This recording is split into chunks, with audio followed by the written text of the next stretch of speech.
Chris Pratt in heels, that's not something you see every day.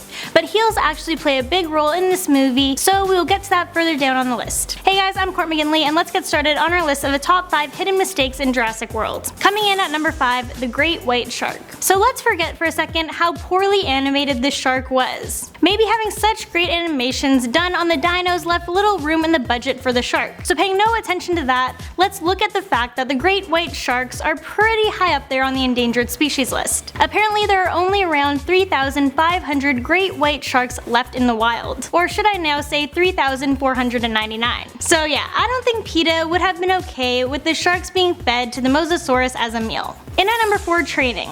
Okay, so this one escaped me and I didn't realize it until making this list. It was never really explained why Owen was training the raptors. Stand down. Hey! What did I just say? Delta, I see you. Back up. Anyone know why Owen was training these guys? Anyone?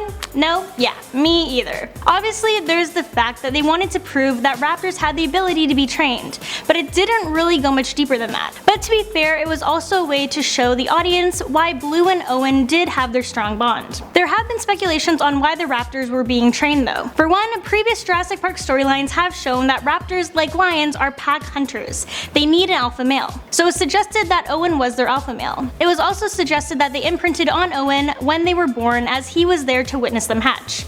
This would help them to trust him. At number 3, heart rates. So we're all familiar with the scene where Chris Pratt is inside Jurassic World's main control room. During this scene, he's looking at the view screen, depicting a paramilitary team tracking down the escaped I-Rex. This screen is complete with POV camera footage and heart rate monitors. Well, maybe they should have excluded those extra touches, because unfortunately the FX team missed the fact that all 4 of the people being shown just so happen to have identical heart rates, which is pretty much impossible. But apparently this isn't an uncommon mistake to make in movies, as Ridley Scott made the same error in Prometheus. Coming in at number 2, running in heels. That's why in the movie, you do a phenomenal amount of running, but you do your running in high heels.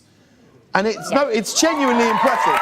And it's kind of... This is actually something that was really criticized once the movie came out. It's just something that wouldn't have happened. And it's something that's pretty cruel that was done to Bryce. I trained for running in heels as if I was in the Olympics. Walking in heels for long periods of time is painful enough, but they had this girl running all over the place in them. No way that was comfortable. Watching the movie, your feet honestly hurt just for sympathy pain. The fact that she didn't break an ankle is very impressive. Not to mention, it just doesn't work with the storyline. They really expect us to believe that she could outrun one of the most dangerous dinosaurs in heels. Yeah, I don't think so. I mean, the T-Rex could keep up with a Jeep when it's at full throttle, but not Claire in a pair of heels. That's quite the stretch. And these aren't just any high heels, they're stilettos. Yeah, I'm sorry, but even a strong female lead such as Bryce Dallas Howard couldn't pull this off. None of the women who watched this movie were buying this. Also, these heels must have been made by the best shoemaker in the world, because somehow, through all of the dinosaur attacks and running around on grass, hills, and pavement, these heels were indestructible.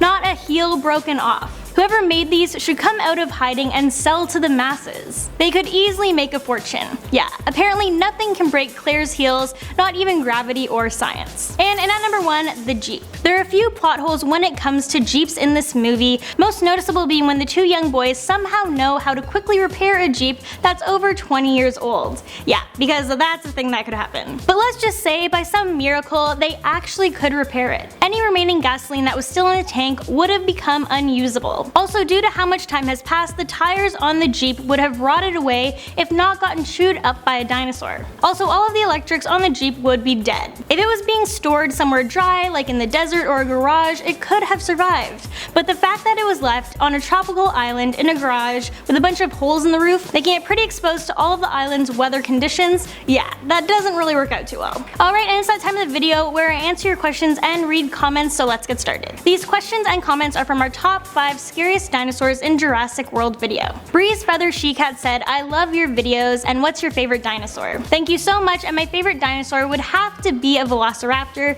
because of Blue. Next, Jamie Kelso said, "Great video." Thank you so much, that means a lot. Next, Soy Undorito BVB said, "I just saw the movie and it was so intense. The new dino in the movie, the Indoraptor, sure is nightmarish." Yeah, so intense. It was really good, but I agree, there were some pretty scary parts for sure. Next, Lexi Janice said, I'm going to see the movie in 30 minutes. Well, I hope you liked it. Next, Rory X Fab Game said, wouldn't last in this movie. Yeah, I wouldn't either. Pretty sure of that. Well, there you guys have it. Thank you guys so much for watching. Leave those questions down below so I can answer them in an upcoming video. Don't forget to show us some love by giving this video a big thumbs up, and as always, I will catch you guys in the next one.